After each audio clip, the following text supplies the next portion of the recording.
Dang, that is one crooked bit of fascia down there. I wonder why. These warpy boards, I'll have to try to fix. Man, that is definitely a bend. So the fascia will go on something kind of like that, and then soffit will come up under here, and I could make sure that it gets tucked up in behind. And then if I wrap fascia around and around, this, you know what, this won't be a problem, because this will hide that, and then the soffit will hide the rest of it, and then fascia will go around there. Okay, now I don't want to have this big chunk showing. The way these normally go in is just down to here, and then the white part gets covered by the bottom shingle, but then I've got this gap to deal with here. I could pull this one up, get it cut right to this edge here, then get one underneath it. That'll probably be the best way to do this.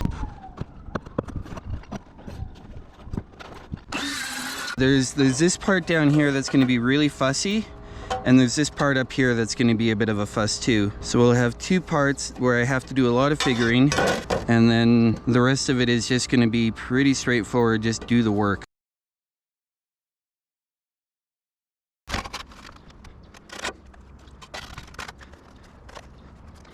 So that would be like that.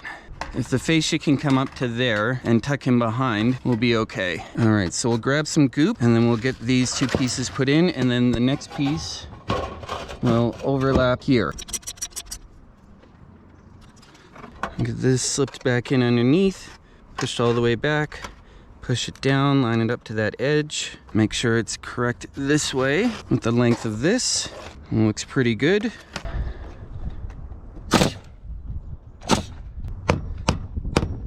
Get a little bit more goop on the side and the front edge. I'll pull the shingle down, put the shingle back on,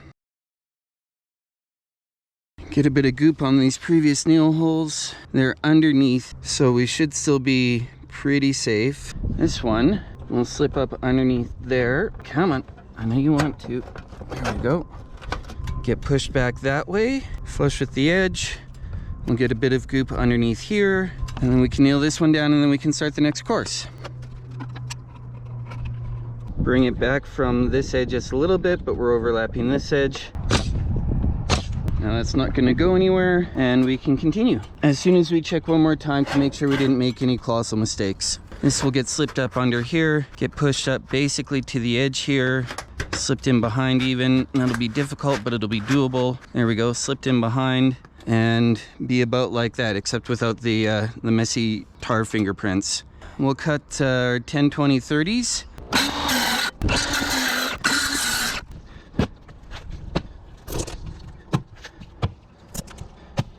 So except for cutting to length and getting the stair-stepping flashing in, this should be a pretty straightforward bit of roofing. Hello, welcome. My name is Moose. I'm a real estate investor who doesn't want to go reach for his nail gun right now.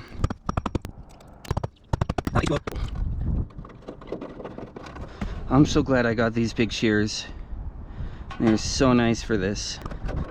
Yeah, that'll be fine. And then the next one will be a little bit up, so we can cut those all down to 6.5 when we want to. So a word about step flashing. There have been a couple of questions here. Why am I doing it in these little bits instead of one all the way down? And the reason is really simple. We've got the overlap of the shingle here, right? Like this is the next course here. I can get the flashing to sit up on top of the lower shingle and then underneath the next shingle by cutting it into these little bits here. If I was putting just one big piece of flashing in, what would happen is I wouldn't be able to get over top of any of the shingles here. And then if any water got all the way down to the flashing, it would stay on top of the flashing and stay between the flashing and, you know, whatever shingle it's under, which is all the shingles then, and it wouldn't have a chance to escape up off of the flashing and get back up onto the top of the shingles where you want the water to be. So by doing it this way, it's like carrying the one edge of the shingle all the way up the wall without bending the shingle. You want every chance to get the water back up on top of the shingles and going out on top of the shingles across their surface and not across any of the metal or anything. You take your 2 bits of flashing here and you set them up like you're coming down this edge of the roof, right? Water goes down. So you put this one in first, and then this one comes in on top. Now water is not gonna roll down here and then decide to take a U-turn and scoot back up here and then keep going down. All the water that hits here flows down, goes on top of there, keeps flowing down. And because between here and here I've got a shingle here, this will flow down on top of the shingle instead of just on top of the metal. I'm not creating gaps for water to get in, I'm creating overlaps to release water out in case for some reason there's a leak in this shingle and it gets onto this flashing, then it can come out and come back on top of this shingle, or you know, on top of that one. That's why you do the step flashing this way, so you can create these overlaps. If I just took one big long piece of flashing here, then all I can do is butt the shingles up on top of it, and I can't create any additional overlap. So if water ever gets down and hits the flashing here, it stays on the flashing all the way down. You don't want the water to stay on the flashing, you want the water to come off the flashing and come out onto the top of the shingle. One of the first steps that you do when you're building your roof is you put your drip edges on. Now this drip edge is normally meant to hold your fascia, and the fascia would just slip in under here and get screwed in up from the bottom, but obviously there's no room to do that, so the top edge is getting tucked in behind the drip edge. So again, there's no way for water to come down and then come back up and then come down in behind here. And you can see I've got 1/2 to 3/4 of an inch up in behind there. So even if my drip edge is behaving very badly and it's coming down and just hanging out here, it's actually never going to come up and get down behind this flashing, because you know, like, water is not going to climb up 1/2 an inch. So that's how that's going there. You know, if you're gonna overkill somewhere, a roof is a good place to do it. I'll finish these 3 more courses and then waters. I'll get the 2 8-foot lengths instead of the 4 4-foot lengths. I'll use that to just like cover up what's there, so it's not a whole bunch of little lines, we just have one line in the middle. 13, 19 and a half, 26, 32 and a half, 39, 45 and a half.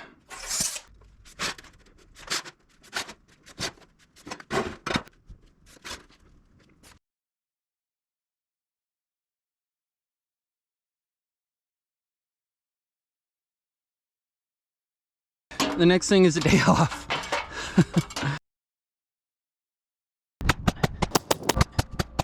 Well, I'm definitely not going to run out of shingles, even if I have to do another whole course.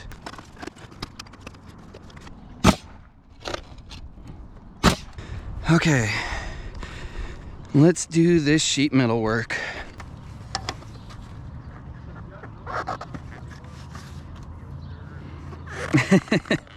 That works. Now, my angle is not going to be as sharp as theirs, and it's not going to color match, but it'll work.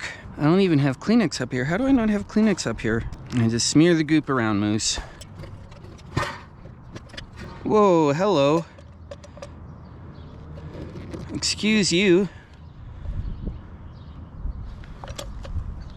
I said trigger release, please.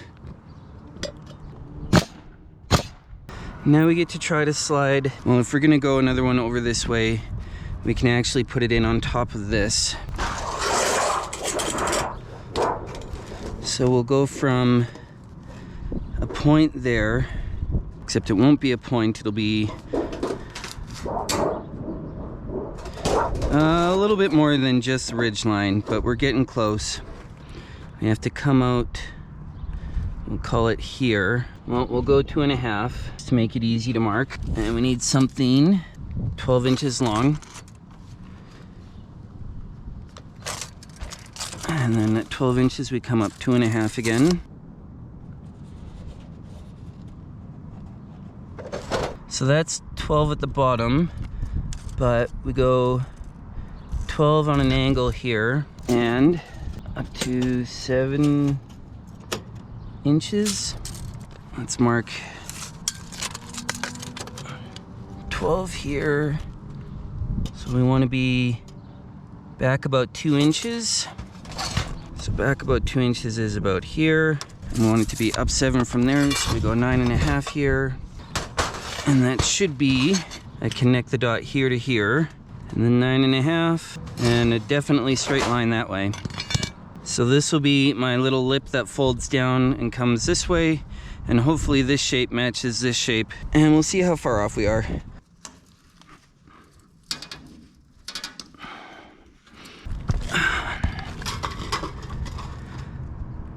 Well, I don't know, that sort of looks like first try to me. That looks kind of like hashtag nailed it, first try to this boy. That looks like wicked good job, Moose. Have you seen my tweet recently? Fastest roofer on Twitch. Okay, now I can finish off this course. I mean, I will want to come along with the two pieces of 8-foot length and get one to about there and the other one to about there, so I have one seam in the middle and that's it. So this is what I have planned, and then there will be another course that goes on here and goes over, because this is a little bit too low for ridge bit. But I mean, we got top here, we got this guy coming all the way up into this underbit here. This one is actually folding over underneath here. I could put a little bit more goop in this corner here. So if I come along here, I'll have this good, but I'll want to cut off at least half of this. So we'll just kind of nom it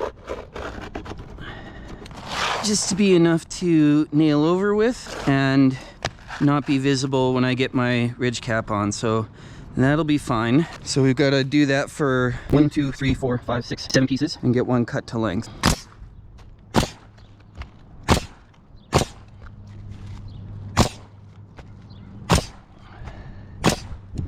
All right, I will call that a totally waterproof roof. And we just have to do the make it look pretty. Not done yet. I still have to get the ridge cap on, but I am definitely overlapped enough. If it rained now, I wouldn't be concerned. I'm gonna pull it in just a little bit back from the end here so that I can get the ridge cap to line up with this. So I'm gonna try to keep this front edge about the same. Care a little bit less about the back edge, but I want it to be very even from the front. I'm expecting a lot of this stuff to be a little bit worn off from being stored not perfectly. Oh, stinky spray over there. Like, what's that smell? Why is he running through my yard? That's this neighbor that's been a grump before.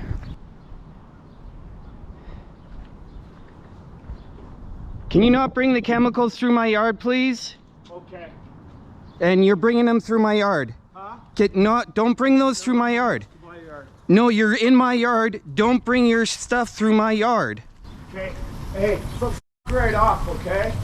Okay, you keep that up. I'll call police for trespassing, all right? Yeah. And I've got it on video, by the way. So just keep your chemicals out of my yard, okay? Yeah, you got work till 10 every night. All your friends, you should listen to that Brad Paisley song, I'm Bigger Online. I think that's you.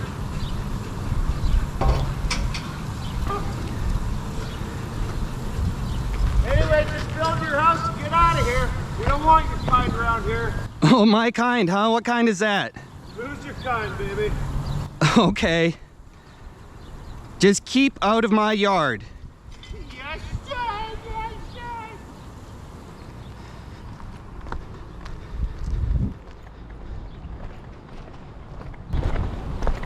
You go back to being the big boy online, Johnny.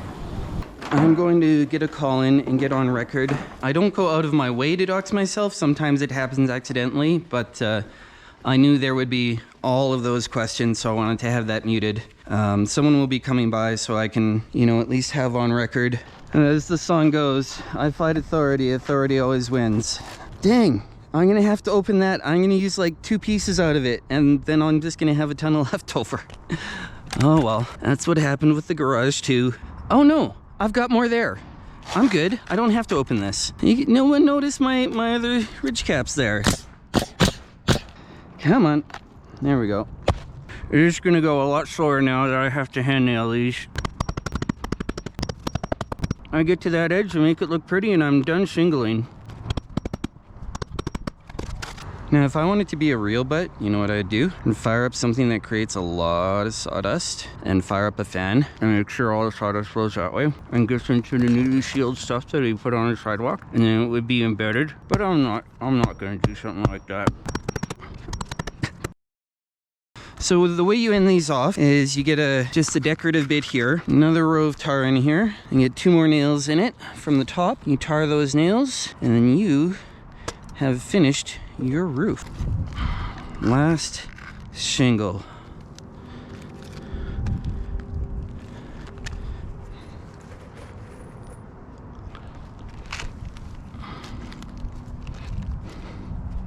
Well, we're not done yet. I still have to nail it.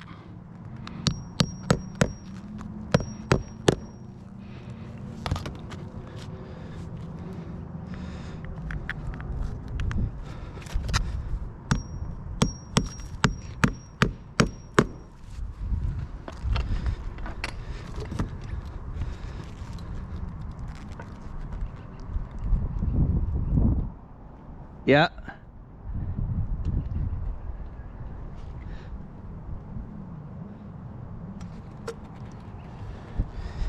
And it is not a bad bit of roof. There we go.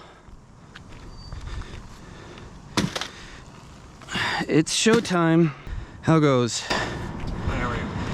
I'm good. I just finished my roof.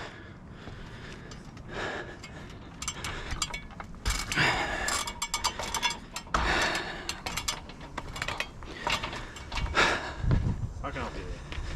I want to get on record. Neighbor that way has been extremely aggressive, verbally abusive, and has escalated to now 2 times trespassing, once in my house, once in my yard. Okay. So I want to make sure someone has a record of that somewhere, so that if anything continues to escalate. What's the background of it? Like, so you're saying he's coming onto your property and your house, or what? You don't mind if I sit down? No. It's roofing's hard work. This last time today that brought this on, I guess he's been sealing his front walk and left his supplies in his backyard. Okay. So he went through my backyard and I watched him go, and as he starts to bring his chemicals back through my backyard, I'm like, don't bring those chemicals through my yard. And he just starts going off and keeps walking through. Okay. And continues to go off. How long ago was that? Sorry, I'm on the grass. That's okay. It needs some attention anyway. Do you mind if we I'm just gonna, while you're talking, I'll look through your back window there. Sure. Just so I get a gist of.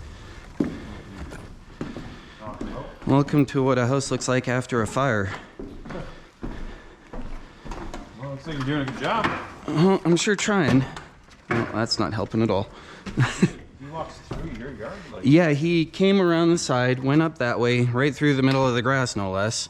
Out the back, went around, got to his yard, came back with the chemicals, and walked back through that way. is there no fencing, I guess? There isn't, but I told him not to, and he still did. Okay. Is there a door on this, or you'll get the door, I guess? I might if I need to.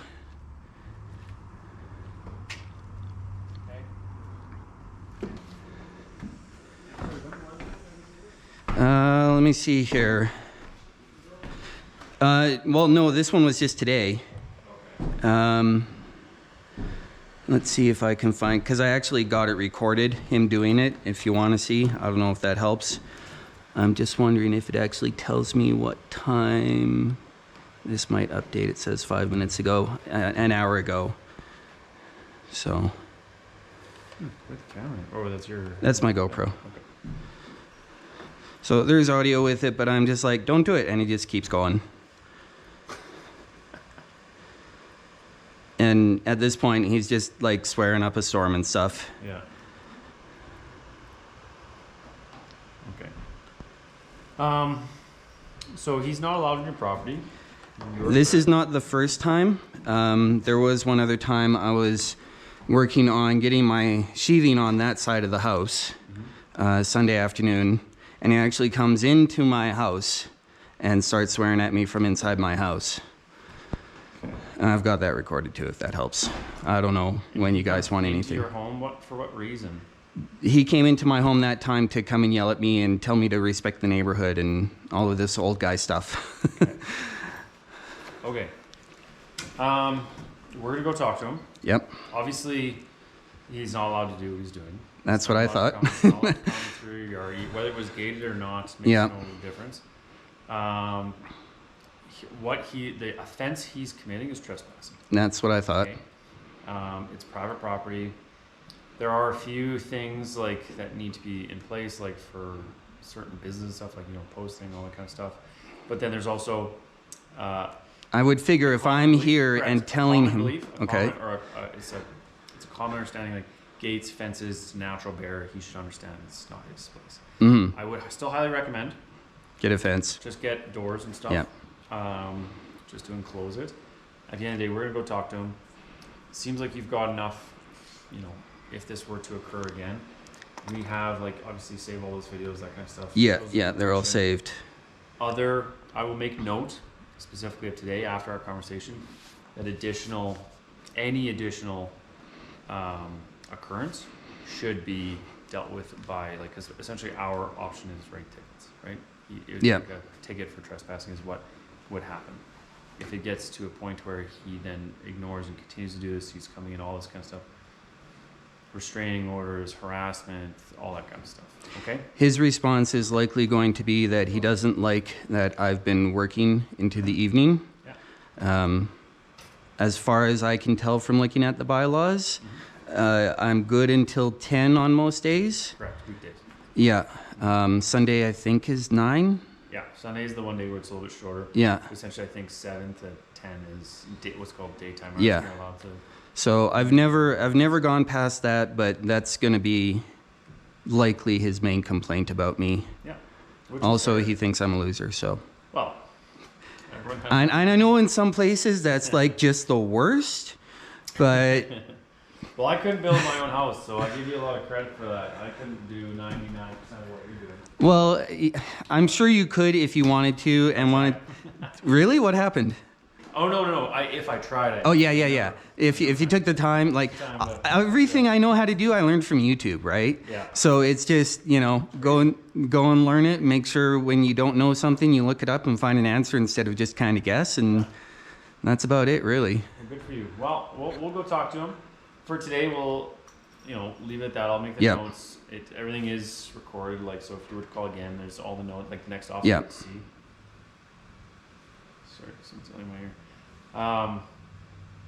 If I need anything, if my decision making changes, I'll come back and chat with you. Yeah, I'm still trying to clean off the roof. Yeah. Hopefully our discussion with him will stop him from accessing your stuff, and I hope so. Just if this happens, call us back. Yeah. Okay. All right. Make sure you tell the dispatch, if he comes through the gate and all that kind of stuff, he said just mention hey, I have this recorded on video. I would like to see the officers because sometimes we're super busy. Sure. That might change our response a little bit. Okay. All right. Thank you. All right, sir, have a good night. You too.